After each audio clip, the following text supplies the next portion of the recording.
Celtics Talk Podcast is presented by 24autogroup.com. 11 locations across New England.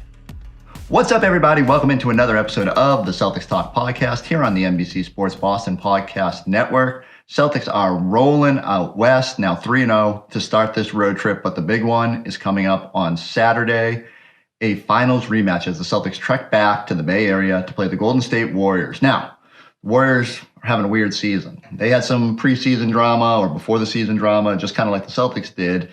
And unlike the Celtics, they haven't been able to push past it quite as fast. They're 13-13 overall, and just a lot of head-slapping things going on up there. I didn't know how dire it was until I called up my buddy, Monte Poole, who covers the Warriors for NBC Sports Bay Area.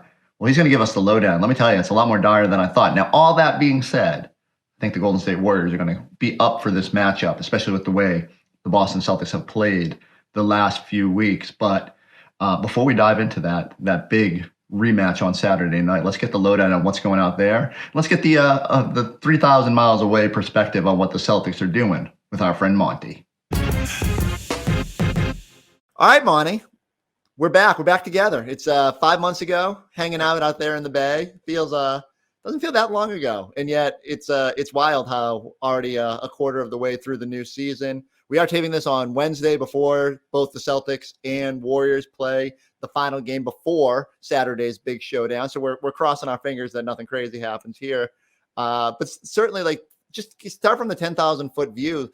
Warriors 13-12 going into that game tonight against Utah. What's the season been like? It's a little jarring for us on this side of the world to look over and be like, what's going on out there? Well, where do I begin? There's been so much unrest and so much discomfort. Going back to actually in the training camp when Jordan Poole was punched by Draymond Green, that obviously put the team in kind of an unusual situation, a very uncomfortable situation.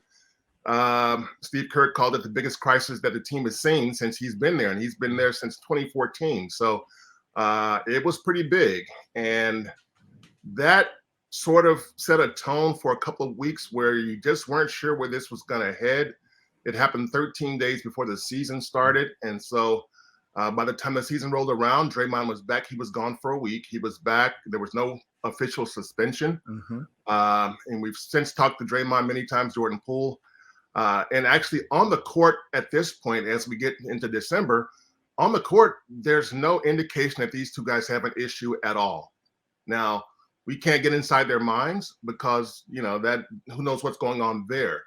But on the court, it all looks good. But for the team, there's just been some horrendous moments. They went 0-5 on a road trip. It's one thing to go 0-5 on a road trip to the East, but 3 of those losses were to the bottom 3 teams in the East. Oof. They lost at Orlando. They lost at Detroit. They lost at Charlotte. And so it's like, whoa, who are these guys? Defending champions losing it. So the defense, which was such a huge part of them last season, just was not there. Even now, 20th in the NBA. I looked today. I was stunned. The Celtics haven't been great defensively either, but it's jarring to see these teams struggling in various aspects, but especially on the defensive end. Yeah. Well, the thing is in 20th, that's better than they were 3 weeks ago. They were 25, 26, 27 for a while, bottom 5. So they're getting better, but it's still not at the level that is required to be a real contender. What they're doing is, they got 2 issues. They don't have a real rim protector. That's one. And they also don't have a real strong point of attack defender. When you don't have either one of those, your defense is automatically compromised. Teams are going to find ways to score. They're going to get to the hoop, and they're going to be able to. And if you start to collapse in the paint, then they'll shoot open threes. And so that's what's been happening. Their last loss Monday night against Indiana, the Pacers. right? I mean, the Pacers came in here. There was no Tyrese Halliburton. There was no Miles Turner.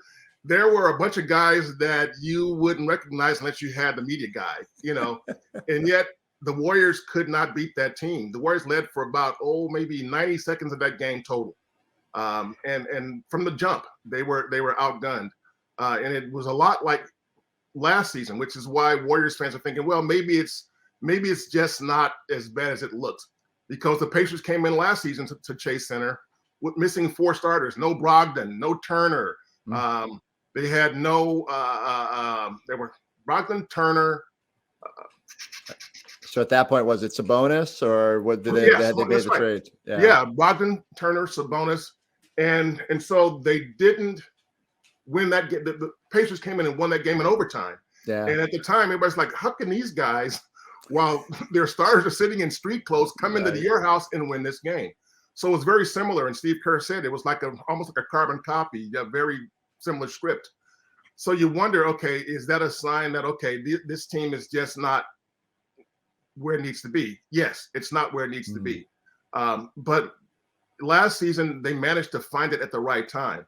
This team is different, and different in personnel in the sense that last season, they had a bunch of guys on the bench who had to kind of fight their way in and stay in the league. Guys who had something to prove every time he got on the floor, whether it was Gary Payton II or Juan Castano Anderson, or even Nemanja Bjelica, who's back in the league, and he was trying to prove to people that he belonged in the NBA. Damian Lee, guys that you just kind of looked at as just guys that scrappy guys, gritty guys. And now those guys have been swapped out and replaced by a bunch of guys that came into the league largely as lottery picks, 4 lottery picks in the last 3 years. And the lottery picks, let's just say they come into the NBA with a different mentality than guys who had to fight to get into the league after fighting through the G League and Europe and Mexico and South America for year after year after year. I mean, those guys last season were all in their mid to late 20s. They took the long road to the NBA. These guys came in at 19. And, they've been pretty much their entire, teenage years and all the way up until the NBA, they've been somewhat entitled or very entitled. So it's a different vibe, and that's been one of the key issues too. So I know it's a long story, but it's not good with the Warriors right now. They're mediocre, and there are nights when they're less than that, and their hope is that at some point that it will all come together, and I think there's still that possibility. It's wild because again, like the way they played and I know they had the whole tumultuousness before the season, but we just always figure the Warriors are going to figure it out. Yeah. Where does it start? Like, how will it just start clicking? Will Steph just find his way and be otherworldly again and lead them out of it? Like, what has to happen to get them sort of back on track?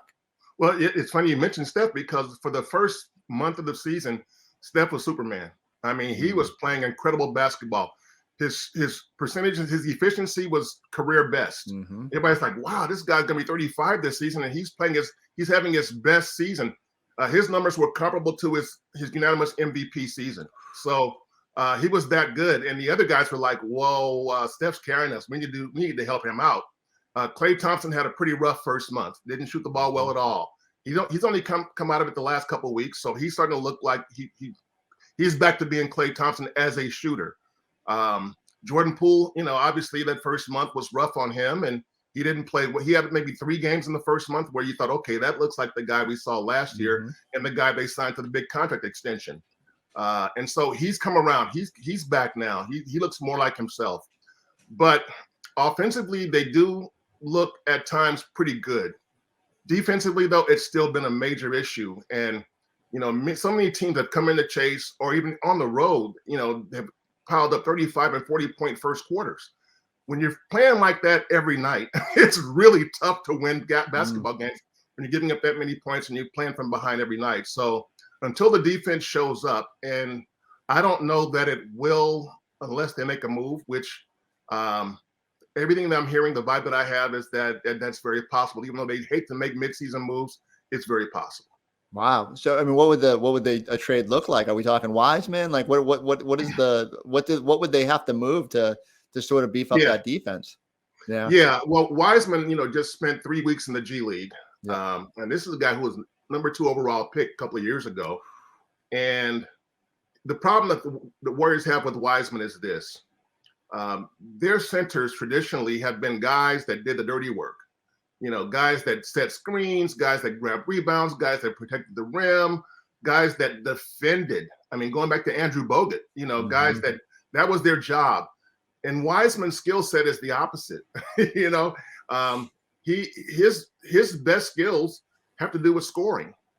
And I mean, he's got a really nice jump shot. And I tell people, I said, he's got a nice feathery touch on his jump shot, and it's just as feathery as his defense and his screening. It's like, that's not what you want to see. He's still learning how to set a screen, and what he sets a lot of what I call half screens. And so they drafted him thinking he could be special, and he might be, but the way the Warriors play, he's a misfit. And so they sent him to the G League in hopes that he can sort of put on his defensive cap. That's what Steve Kerr's message has been the entire summer and into the season. Focus on defense. We need you to defend. We need you to defend. Focus on that. And he's still having problems with court awareness and just where to be and when to be there. These are issues that may get solved. But again, to me, he can't really help the Warriors like they want him to until he gets that part of his game, until he finds that part of his game, if he does. And like I said, right now, he came into the league, he could score. He can score, and he can go on the block and score. But the Warriors are not they're not a throw into the block kind of team. That's not what they do.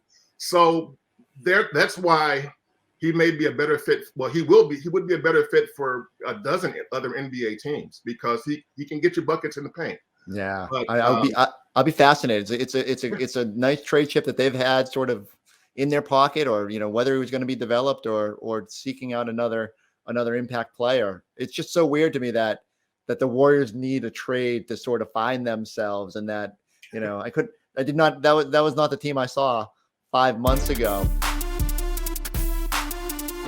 Kick off fall with game-winning deals at Route 9 Nissan. Lease a new Rogue Sport for $289 a month. That's right, just $289 a month. Score your game-winning deal now and visit today or online anytime at Route9NissanAuto.com.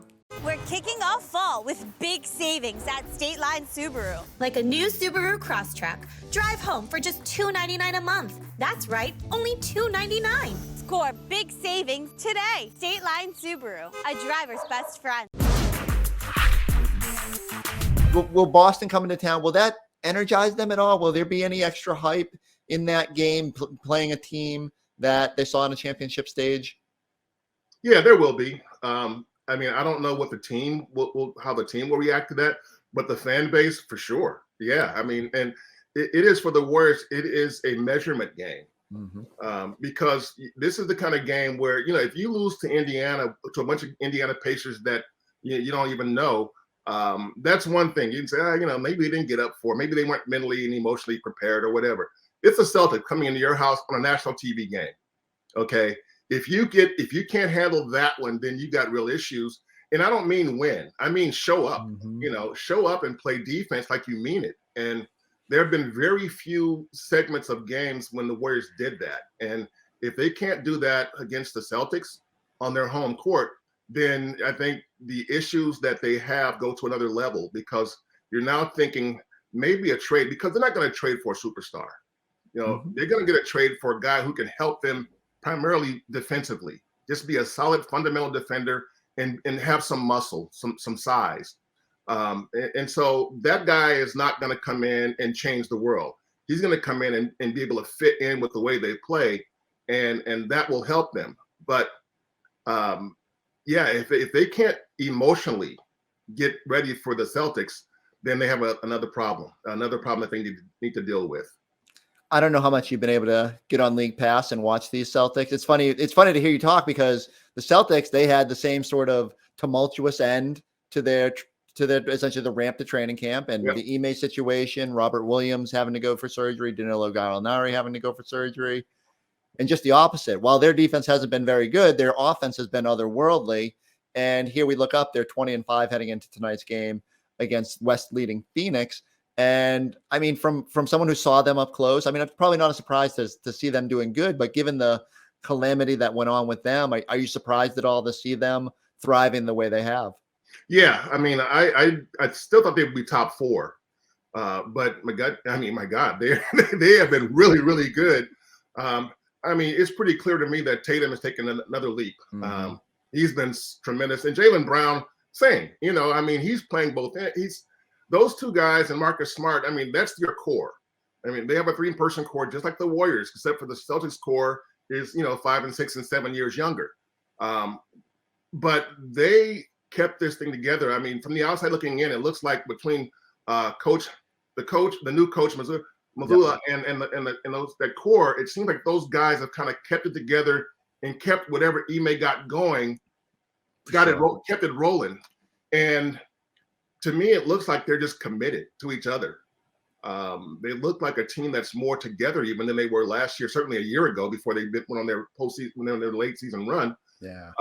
But I think right now I don't think there's any real question that the Celtics are probably the best team in the league right now, based on what I've seen and what I've read and what I've heard. And you look at them and you think, as long as Tatum and Jaylen Brown play like this, the two J's, they are going to be a load. And Marcus Smart seems to have gotten, pardon the pun, smarter. And you know what? And I did think would happen. I did think that Brogdon would help them, and I think he has. For sure. Yeah, he's a guy that he's a good defender, rangy, smart, and so you think about it, and the fact that they've been this good, and they still don't have the Time Lord. So it's like they've been this good. They could win 60 games if they keep going like this, and the Warriors are nowhere near that. It's interesting. I think, and you'll probably hear a lot about this in the ramp to the game. But from my perspective, not that a finals loss is never the best thing that can happen to you, because the best thing is to win that series. But I've never seen a group so motivated, and especially on a short off season, to come back, and every single player has in some form or another advanced their game or found something that they wanted to improve upon. Chief among them being Tatum, who had those lulls in the finals that we're all sitting there saying, what is going on? And yet he comes back and he's been super consistent. Really only one dud that jumps to mind. He had a bad game against Miami the other night, but like every night he brings it. He wants to do it on both ends. And it's clear the sort of the criticism he got from that series has motivated him in a way that nothing could prior. And then you got Jaylen Brown, who just comes back motivated every single year, and who is actually, a lot of people did the whole, is it one, who's number one, who's number two? There was a lot of Batman Robin talk. Yeah. Now it's just like 1A, 1B. And you're blessed to have Tatum, but like Jaylen Brown does it a little differently and goes out there and imposes his will. And you brought it up, Marcus Smart being sort of the quarterback of it all, and everybody else just falling into line. The biggest surprise has been the depth, leaning on Brogdon to lead that second unit, but then being able to have Sam Hauser, who just never got off the bench in the finals, be an impact player, Luke Cornett playing minutes. Take me back. Like when the Warriors were sort of on the ascend, how much did they find motivation in the bumps in the road? And, how much can that motivate a young team like the Celtics, having to been so tantalizingly close, but not get to the finish line of that finals? Yeah, it's significant because the Celtics had a 2-1 lead in that series, and that game 4 was at home. So they had a chance to go up 3-1 on their own court, and they couldn't pull it off. And that game, I'm sure, is the one that sticks with them. Oh, 100%. Referenced all the time. It's like it was right there for us. We had a lead, and we could have taken control of the series, and Steph would have none of it. So yeah, I'm sure that is certainly something that would drive a team that is already committed. That's going to redouble their efforts. Now, with the Warriors, you go back a few years, and when they lost in 2016, they went 73-9 in the regular season, and they couldn't finish it. They had a lead, 3-1 lead in the finals, and lost it. You can go back to Draymond being suspended, and that was a huge deal at the time. And so. But they still, they were ridiculed about that, 73-9 and lost, 3-1 lead and lost. And so what did they do? Well, first of all, they went out and got Kevin Durant. That helps. And the next season, they came out with a vengeance. for most of the regular season. I mean, the first half of the regular season that year, it was kind of like, let's figure things out because Steph Curry is a tough guy to learn how to play with because he's so unique. And Kevin Durant's a smart NBA player, but it took him half a season to figure out how to work within this Warriors offense and get his while Steph also got his. But by the time that team got to the end of the season and into the playoffs, they were a machine. I mean, the mentals were right, the physicals were right, and they won 15 games in a row to open the postseason. They were one win away from being the first team to ever go 16-0 in the postseason. And they gave that game. Yeah. They gave that game 4 in Cleveland. They were blown out, actually. And it's almost like their heads weren't in it. You know, it's like, okay, we're going home for game 5. And they lost big in Cleveland. I mean, I think the Cavs hit like, I don't know, 47 threes that night or something like that. But over the course of that season, there was a half of a season where you saw them trying to learn how to play with each other and just pull it together. And the second half of that season, you saw them becoming a machine. And if that happens with the Celtics this year, look out NBA because they're already really good. And if all the bodies come back in health and they're healthy, you know, you get Williams back, Gallinari. I mean, you got possibilities there that tells you, they should be the favorites going into the postseason. It really is wild. They've been so good. It's typical Boston where, you know, I've heard some of my friends say, are they peaking too early? Like, you know, this is what we obsess about when you. Was shot. Yeah, I know. And I said, just enjoy the ride. But I do think they can get better in so many regards, and especially the defensive end, like you pointed out. Like Robert Williams was such an anchor for them, and being able to fly around and just change the way other teams approach, I think it's going to be huge. But I'm curious. Like this road trip to me is a little bit of a chance to make a statement, and they'll start tonight with Phoenix, and then you go out to Golden State, and I don't care all about their struggles. Like they're going to be up for that matchup, and I'm eager to see how the Celtics respond to that. And then having to go to LA and play twice down there, a lot of teams trip up on the first trip out west, or when you guys come east, it can be difficult. But I'm eager to see how they respond. I'm going to ask you some impossible questions to know, but this is what we do. Are we going to see a Celtics Golden State rematch in the finals this year? Because I know there's some stuff to be ironed out to get back to that matchup, but I kind of want to see it again. I'd say at this point, improbable. I just don't know if the Warriors can pull it together over the course of the season and get what they need. The roster as it's currently constructed, I don't see it. And if they make a trade that firms it up and maybe solidifies what they need to take another leap, okay, maybe they get there. But it's going to be tough. It was going to be tough anyway. And I think there are now some different teams in the mix now in the West. So the questions are this to me. It's not so much about the Warriors because they're going to be okay. They'll be in the playoffs. And once they get to the playoffs, if they're healthy, anything is possible. Sure. But we still don't know. I mean, Kawhi Leonard has been in and out of the lineup. And if he's steadily in the lineup over the back half of the season, that's huge for the Clippers. I still don't believe in the Lakers, even though they've been better of late. I'm not buying them because I still think that both LeBron and AD will be in and out of the lineup because that's the way they are. LeBron because of age, AD because of history. The Suns, going to be good, but will they be good enough? So it's going to be a rough road. But the Warriors really, they need to find the kind of defense that gets them there. And so far, they've only been able to play that a quarter here, a quarter there, a quarter here, a quarter there, and that's not going to cut it. And so that rematch will be great. But I at this point, I got to say I don't see it. Wow. So what happens? What happens if it doesn't ever fix itself, Monte? Is this it? Like, is this it? Like what do the Warriors do? Yeah, I mean, there's some people around the Bay Area thinking that this might be sort of like, the last dance kind of thing, and because Draymond can opt out at the end of the year. And, he has not indicated that he would, but that possibility is there.